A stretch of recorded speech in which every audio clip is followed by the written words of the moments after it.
Hi viewers, welcome to Manasri construction channel. Previous వీడియోలో మనం pre construction stages and construction stages చూసాం కదా.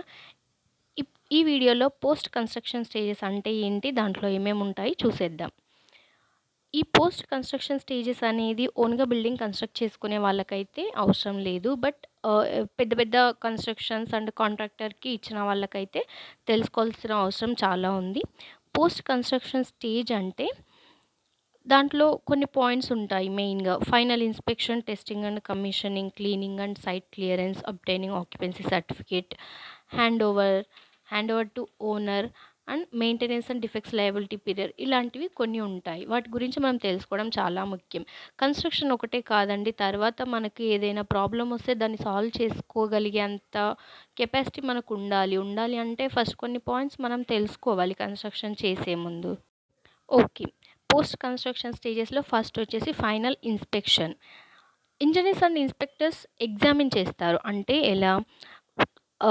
ప్లాన్‌ని కరెక్ట్‌గా ఫాలో అయ్యారా లేదా? లేదంటే బిల్డింగ్ కోడ్స్‌ని కరెక్ట్‌గా ఫాలో అయ్యారా లేదా? సేఫ్టీ స్టాండర్డ్స్, స్పెసిఫికేషన్స్ ఇవన్నీ చూస్తారనమాట. Structural safety check, electricity system testing, plumbing and drainage inspection, fire safety verification, quality of finishing works, ఇలాంటివన్నీ ఫైనల్ ఇన్స్పెక్షన్‌లో ఫస్ట్ చెక్ చేసుకుంటారు. నెక్స్ట్ వచ్చేసి టెస్టింగ్ అండ్ కమిషనింగ్. అంటే all installed systems are tested to confirm they function properly or not అనేది test చేస్తారు. అంటే ఏంటి? Like central AC and electricity wiring, lighting, water supply, drainage, plumbing, ventilation, safety system, emergency exit, ఇలాంటివన్నీ fix చేసి ఉంటారు కదా. వాటన్నిటిని టెస్ట్ చేస్తారనమాట. అండ్ నెక్స్ట్ వచ్చేసి క్లీనింగ్ అండ్ సైట్ క్లియరెన్స్. అంటే removal of construction debris, temporary adjustments చేసుంటే అవి తీసేయడం. అండ్ నెక్స్ట్ ఫ్లోర్‌ని క్లీన్ చేయడం, వాల్స్, విండోస్ ఎక్సెట్రా అన్నీ ఏవైతే కన్స్ట్రక్షన్ చేసేటప్పుడు యూజ్ చేసుంటారో అవన్నిటిని క్లీన్ చేయడం అనమాట. అండ్ నెక్స్ట్ వచ్చేసి అబ్టైనింగ్ ఆక్యుపెన్సీ సర్టిఫికేట్. అంటే లోకల్ బిల్డింగ్ అథారిటీ వాళ్ళు కన్ఫర్మ్ చేస్తారనమాట దీన్ని, ఆక్యుపెన్సీ సర్టిఫికేట్‌ని. Building in safe for occupation అనేది కన్ఫర్మ్ చేసి ఇచ్చే సర్టిఫికేట్ అనమాట. అంటే building as per construction rules follow అయ్యారు. నెక్స్ట్ ఇది ఒక అఫీషియల్ డాక్యుమెంట్ అనమాట. Provided by government. తర్వాత లీగల్‌గా ఎలాంటి ప్రాబ్లమ్స్ రాకుండా ఇవ్వబడే ఒక డాక్యుమెంట్. అండ్ మెయిన్‌గా ఇది ఎందుకు అంటే బ్యాంక్ లోన్స్, సేల్స్ సమయంలో ఎట్లాంటి ప్రాబ్లమ్స్ రాకుండా ఉండటం కోసం ఆక్యుపెన్సీ సర్టిఫికేట్ అనేది చాలా అవసరం. నెక్స్ట్ వచ్చేసి హ్యాండ్ ఓవర్ టు ఓనర్. అంటే కీస్ ఆఫ్ ది బిల్డింగ్ ఇచ్చేయడం. అండ్ నెక్స్ట్ డాక్యుమెంట్స్, డ్రాయింగ్స్ అన్నీ ఓనర్‌కి కాంట్రాక్టర్ ఇచ్చేస్తారనమాట.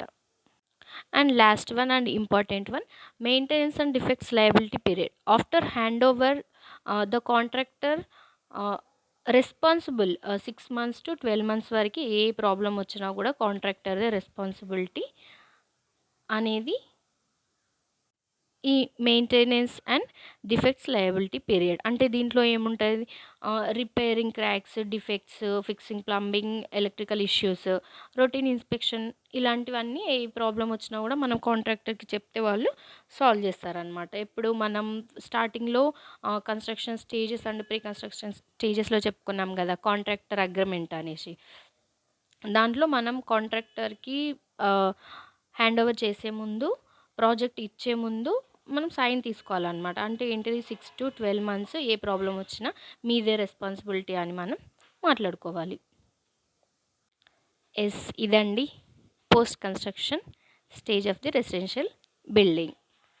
ఏమైనా డౌట్స్ ఉంటే కామెంట్ చేయండి. And thank you for watching.